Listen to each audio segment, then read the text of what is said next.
లాగా నిద్రపోతూ ఉంది. ముళ్ళుగట్టబట్టి పొడిస్తే తప్ప ఈ ప్రభుత్వం నిద్రలేస్తలేదు. అది గోదావరి బనకచెర్ల ప్రాజెక్ట్ అయినా, గోదావరి నల్లమల్ల సాగర్ ప్రాజెక్ట్ అయినా జరిగేది మాత్రం గోదావరి జలాల దోపిడీ, జరిగేది మాత్రం తెలంగాణకు నష్టం. ప్రాజెక్టు పేరు మారింది తప్ప ఆంధ్రప్రదేశ్ జలదోపిడిని మాత్రం ఆపలేదు. ఈ జలద్రోహం విషయంలో కత్తి బాబు గారిది, పొడిచేది రేవంత్ రెడ్డి. వెనకట కేసీఆర్ గారు చెప్పేటోళ్ళు కత్తి ఆంధ్రోళ్ళది, పొడిచేటోడు మనోడే ఉన్నాడు అన్నట్టు ఇవాళ ఈ గోదావరి జలద్రోహం విషయంలో కత్తి బాబు గారిది, పొడిచేటోడు రేవంత్ రెడ్డి గారు. ఇప్పుడు సమైక్య రాష్ట్రంలో ఆనాడు కృష్ణా నదీ జలాల్లో తెలంగాణకు తీరని ద్రోహం చేసింది కాంగ్రెస్. ఈరోజు గోదావరి జలాల్లో కూడా తీరని ద్రోహం చేస్తున్నది నేటి కాంగ్రెస్. ఇది మరో చారిత్రక ద్రోహం. ఈరోజు ఢిల్లీలో జరగబోతున్నటువంటి సమావేశం అది తెలంగాణకు మరణ శాసనం లాంటిది. పోలవరం నల్లమల్ల సాగర్ విషయంలో మొదటి నుంచి కూడా రేవంత్ రెడ్డి గారి ప్రభుత్వం ఒక ప్లాన్డ్గా ఆంధ్రప్రదేశ్ ప్రభుత్వానికి సహకరిస్తూ వస్తుంది. ఇప్పుడు ఆ కుట్రల తీరు మీకు తెలియదేం కాదు. ఢిల్లీలో మీటింగ్ జరిగినప్పుడు ఆనాడే బీఆర్ఎస్ హెచ్చరించింది మీటింగ్ పోవద్దు నువ్వు అని. పోనంటూనే మీటింగ్కు పోయిండు. సంతకం పెట్ట అంటూనే సంతకం పెట్టిండు. ఎజెండాలో లేనే లేదని బుకాయించిండు. కమిటీ వెయ్యను అన్నాడు, కమిటీ వేసిండు. సుప్రీంకోర్టులో కేసు ఏవయ్యా బాబు అని మేము ముళ్ళుగట్టబట్టి పొడిస్తే ఆంధ్రప్రదేశ్ గోదావరి నల్లమల్ల సాగర్కు టెండర్లు పూర్తయి అవార్డు ఇచ్చి కాంట్రాక్ట్ అగ్రిమెంట్ అయినాక సుప్రీంకోర్టులో కేసు వేసిండు. పోనీ వేసిన కేసన్న చక్కగేసిండా అంటే చెల్లని విరిట్టేసిండు, మళ్ళీ వాపసు తెచ్చుకున్నాడు. దానికి సూటు బూట్ వేసుకొని పోయిండు ఉత్తమ్ కుమార్ రెడ్డి సుప్రీంకోర్టుకు. చెల్లని విరిట్టేసి దాన్ని వాపసు తెచ్చిండు. ఇదంతా చూస్తే ఏమవుతుంది? మీటింగ్కు ముందు ఢిల్లీలో పోనన్నో మీటింగ్ పోయినావు, ముఖ్యమంత్రుల మీటింగ్కు. ఎజెండాలో లేనే లేదని బుకాయించే ప్రయత్నం చేసినావు. సంతకం పెట్టని సంతకం పెట్టినావు. కమిటీ వెయ్య అన్నావు, కమిటీ వేసినావు. సుప్రీంకోర్టుకు పోతా అన్నావు, చెల్లని రిట్ పిటిషన్ సుప్రీంకోర్టులో వేసినావు, ఆ రిట్ వాపసు తెచ్చుకున్నావు. అంటే పసలేని రిట్ వేసినావు. అంటే నీ న్యాయవాదులకు తెలియదా? అంతా తెలుసు నువ్వు. అందుకే నేను మొదట్లో అన్నా, ఒక ప్లాన్ ప్రకారం, ఒక పథకం ప్రకారమే రేవంత్ రెడ్డి గారు గోదావరి నల్లమల్ల సాగర్కు సహకరిస్తున్నాడు. గురుదక్షిణ చెల్లించుకునే ప్రయత్నం చేస్తున్నాడు. ఇవాళ ఢిల్లీలో జరిగే మీటింగ్ కూడా ఆంధ్రప్రదేశ్ ఒత్తిడితో కేంద్ర ప్రభుత్వం నిర్వహిస్తున్న మీటింగ్ ఇది. అందరికీ తెలుసు ఢిల్లీలో ఎవరున్నారు ప్రభుత్వం? బీజేపీ తెలుగుదేశం పార్టీల సంయుక్త ప్రభుత్వం కేంద్రంలో ఉన్నది. ఢిల్లీలో ఉన్నది తెలుగుదేశం ప్రభుత్వం. ఇలా ఆంధ్రప్రదేశ్లో ఉన్న అధికారంలో ఉన్న పార్టీ ఢిల్లీలో కూడా అధికారాన్ని పంచుకుంటుంది. రెండు రాష్ట్రాల్లో తెలుగుదేశం బీజేపీలు అధికారాన్ని పంచుకుంటున్నాయి. ఆంధ్రప్రదేశ్ ఒత్తిడితోనే ఢిల్లీలో మీటింగ్ జరుగుతూ ఉంది. మరి ఆ మీటింగ్కు ఇవాళ తెలంగాణ ఇంజనీర్లు మధ్యాహ్నం 2 గంటలకు హాజరు కాబోతూ ఉన్నారు. పేరుకే జల వివాదాల మీటింగ్, ఎజెండా మాత్రం 200 టీఎంసీల గోదావరి నీళ్లను పోలవరం ద్వారా నల్లమల్ల సాగర్కు రాయలసీమ ప్రాంతానికి తరలించేటువంటి ఒక కుట్ర జరుగుతూ ఉంది. మీటింగ్లో ఆ రోజు కూడా ముఖ్యమంత్రుల మీటింగ్లో మొదటి ఎజెండాలో మొదటి పాయింటే గోదావరి బనకచెర్ల ప్రాజెక్టు. ఇవాళ కూడా ఆ 200 టీఎంసీలు తరలించేటువంటి ఒక కుట్ర జరుగుతూ ఉంది. మరి ఈరోజు ఎందుకు ఈ మీటింగ్కి హాజరవుతున్నారు? ఇప్పుడు మన రాష్ట్రం నేను లాస్ట్ టైం కూడా హెచ్చరించిన, అసలు ఈ కమిటీకి మీరు వేయద్దు, ఈ కమిటీకి ఒప్పుకోవద్దు అని చెప్పి నేను ఏ రోజంటే 30 డిసెంబర్ 2025 రోజు ఈ తెలంగాణ భవన్లో ప్రెస్ మీట్ పెట్టినా. 30 డిసెంబర్ 2025 నువ్వు మీటింగ్లో పోనన్నావు, మీటింగ్ పోయినావు. ఎజెండాలో లేదన్నావు, ఎజెండాలో ఉన్నది. సంతకం పెట్టా అన్నావు, సంతకం పెట్టినావు. చెల్లని కేసు వేసినావు, రిట్టు వాపసు తెచ్చుకున్నావు. నువ్వు మోసం చేస్తున్నావు అని ఈయన దొంగతనాన్ని అంతా బయట పెట్టినా. అప్పుడు నేను ప్రెస్ మీట్ 30వ తారీఖు పెడితే చాలా కీలకమైంది ఇది. 1వ తారీఖు ఒక ఉత్తరం రాసిండ్రు. 30వ తేదీ నేను ప్రెస్ మీట్ పెట్టంగానే మన రాష్ట్ర ప్రభుత్వం 1వ తేదీ నాటికి ఇది ఢిల్లీకి రాసిన ఉత్తరం. ఏం రాసిండ్రో నేను చదివి వినిపిస్తా. 30 నాడు నేను తిట్టినా, ఇది రాష్ట్రానికి ద్రోహం చేస్తున్నావు, ఇది అన్యాయము, అసలు నువ్వు మీటింగ్కి ఎట్లా పోతావు, నువ్వు ఎజెండాలు ఎట్లా పెడతావు అని ఈ ప్రభుత్వాన్ని మొత్తం బండారం బయటపెట్టి వీళ్ళు చేస్తున్న ద్రోహాన్ని రాష్ట్ర ప్రజల ముందు పెడితే 30 నాడు ప్రెస్ మీట్ పెడితే 1వ తారీఖు నాడు ఇగో ఇది ఢిల్లీకి రాసిన ఉత్తరం. ఈ ఉత్తరంలో ఏం రాసినరో నేను చదివి వినిపిస్తా. However, the state of Andhra Pradesh is proceeding with illegal activities of construction and further preparation of DPR against the instructions of MOJS. It is further understood that the government of Andhra Pradesh is proceeding with the preparation of DPR of Nallamalla Sagar and CWC is also proceeding ahead with appraisal of its PFR. అంటే ఆంధ్రప్రదేశ్ ముందుకు పోతుంది, సిడబ్ల్యూసిలో కూడా ఈ tender ఈ యొక్క DPR appraisal ప్రక్రియ కొనసాగుతుంది. ఇది నేను చెప్పలే, మన తెలంగాణ రాష్ట్ర ప్రభుత్వం ఢిల్లీకి రాసిన ఉత్తరంలో ఆంధ్రప్రదేశ్ నల్లమల్ల సాగర్ మీద ముందుకు పోతుంది, కేంద్ర ప్రభుత్వం కూడా సిడబ్ల్యూసిలో నల్లమల్ల సాగర్ అనుమతుల ప్రక్రియ కొనసాగుతుంది అని స్పష్టంగా మీరు రాసిన ఉత్తరమే. రాస్తూ చివర్లో ఏమంటారంటే ఇందులో last paragraph, it shall participate in the meetings of above mentioned committee only if the process of preparation of DPR of Nallamalla Sagar and its illegal construction by Andhra Pradesh and process of appraisal of projects PFR by CWC is halted or stopped immediately so that fate accomplished situation is not created while deliberations are being held. ఇంత స్పష్టంగా రాహుల్ బొజ్జా గారు ఈ letter రాసిండ్రు 30 నాడు. ఇది కూడా ఎప్పుడు రాసిండ్రు, BRS ముళ్ళు గట్టబట్టి పొడిస్తే 30 నాడు ప్రెస్ మీట్ పెట్టి వీళ్ళ బండారం బయట పెడితే 1వ తారీఖు రాసిండ్రు.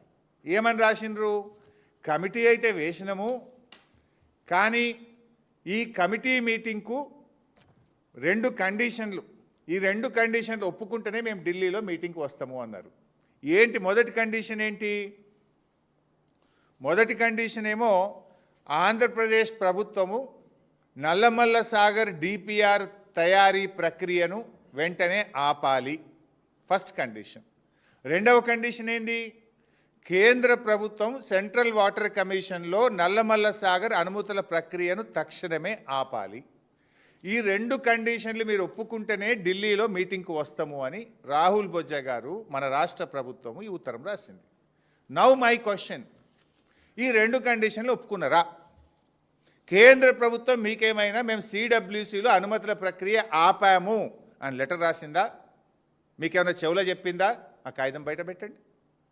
నంబర్ 2, ఆంధ్రప్రదేశ్ మేము Nallamala Sagar pre feasibility report తయారీ ప్రక్రియను ఆపేసినము అని ఆంధ్రప్రదేశ్ మీకు ఏమైనా హామీ ఇచ్చిందా?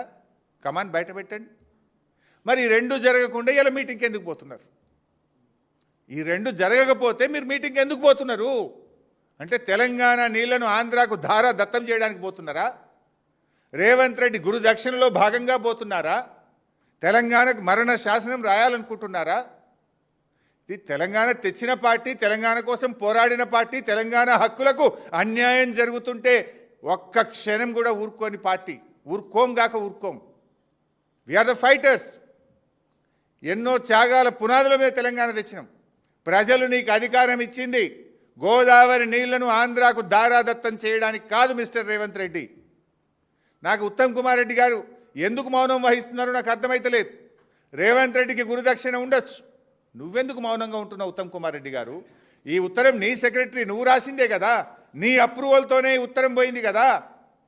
మరి ఈ ఉత్తరం రాసిన నువ్వు ఎటువంటి హామీ లేకుండా కేంద్రం నుంచి ఆంధ్రప్రదేశ్ నుంచి హామీ లేకుండా ఎందుకు పడి పరిగెత్తి ఢిల్లీ మీటింగ్లో పాల్గొంటున్నారు? ఇంకా బాధ కలిగే అంశం ఇక్కడ, చాలా కీలకమైనటువంటి అంశం. ఈ మీటింగ్కి ఎవరు లీడర్? ఎవరు? ఆదిత్యనాథ్ దాస్. ఎవరిని తోలుతుండ్రు వీళ్ళు?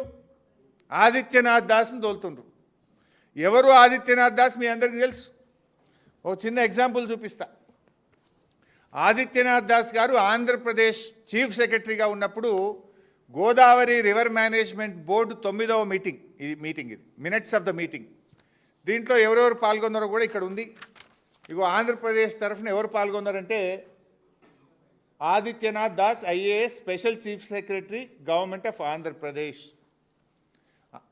ఆంధ్రప్రదేశ్ నుంచి 9వ GRMB మీటింగ్కి ఎవరు వెళ్ళారు? ఆదిత్యనాథ్ దాస్ గారు పోయింది. ఆ మీటింగ్లో ఏం జరిగిందో ఇది మినిట్స్ డీటెయిల్ ఉన్నాయి, మీ అందరికి మీడియాకు కూడా ఇస్తాను, ప్రజల ముందు కూడా పెడతాను. చాలా పెద్దగా ఉంది కానీ ఇందులో సింపుల్గా ఒక 2 లైన్లు చదువుతాను. Special chief secretary government of Andhra Pradesh stated, ఏమంటాడు? నేను ఒక లెటర్ రాసిన, the letter has further raised objections that the state of Telangana is executing the following new projects: Kaleshwaram lift irrigation, Godavari lift irrigation phase 3, Seetharama lift irrigation project, Tupakulagudem, mission Bhagiratha Telangana drinking water supply project, మొన్న ముఖ్యమంత్రి ప్రారంభించిన Chanaka Korata project, Ramappa lake to Pakala lake diversion. ఇవన్నీ అక్రమ ప్రాజెక్టులు, వీటన్నిటినీ నిలిపివేయాలి. కేంద్ర ప్రభుత్వం ఈ ప్రాజెక్టులకు ఎట్లా అనుమతులు ఇస్తుంది? ఇది తెలంగాణ మొత్తం నీళ్ళని వాడుకుంటుంది, తెలంగాణ మా ఆంధ్రాకు అన్యాయం చేస్తుంది. ఈ ప్రాజెక్టులన్నీ ఆపాలని ఆదిత్యనాథ్ దాస్ గారు సంతకం పెట్టి ఉత్తరం రాసి ఆ మీటింగ్లో మాట్లాడిన మినిట్స్ ఇవి. ఆ దొంగని ఇలా తెలంగాణ తరఫున తోలుతున్నాడు, దొంగ చేతికి తాళపు చేలిస్తుండు రేవంత్ రెడ్డి. తెలంగాణ ప్రాజెక్టులను అడుగడుగున వ్యతిరేకించిన వ్యక్తి ఆదిత్యనాథ్ దాస్. అసలు మీటింగ్ పోవుడే తప్పు, ఆ మీటింగ్కి ఎవరు తోలుతుండ్రు అంటే దొంగ చేతికి తాళపు చేలి ఇచ్చినట్టు. తెలంగాణ ప్రాజెక్టులకు అడ్డుపడ్డ వ్యక్తి, తెలంగాణ ప్రాజెక్టుల మీద కోట్లలో స్టేలు తెచ్చిన వ్యక్తి, నరనరాన తెలంగాణ వ్యతిరేకతను మూటగట్టుకున్న వ్యక్తి ఆదిత్యనాథ్ దాస్ ఇప్పుడు తెలంగాణ తరఫున ఢిల్లీలో మీటింగ్ పోతారట. అంటే ఏం అర్థం చేసుకోవాలి? మీరు మొత్తం మన తెలంగాణ నీళ్ళను ఆంధ్రాకి అప్పచెప్పే కుట్ర జరుగుతున్నట్ట కాదా? నీకు ఎవరు తెలంగాణ బిడ్డనే దొరకలేదా?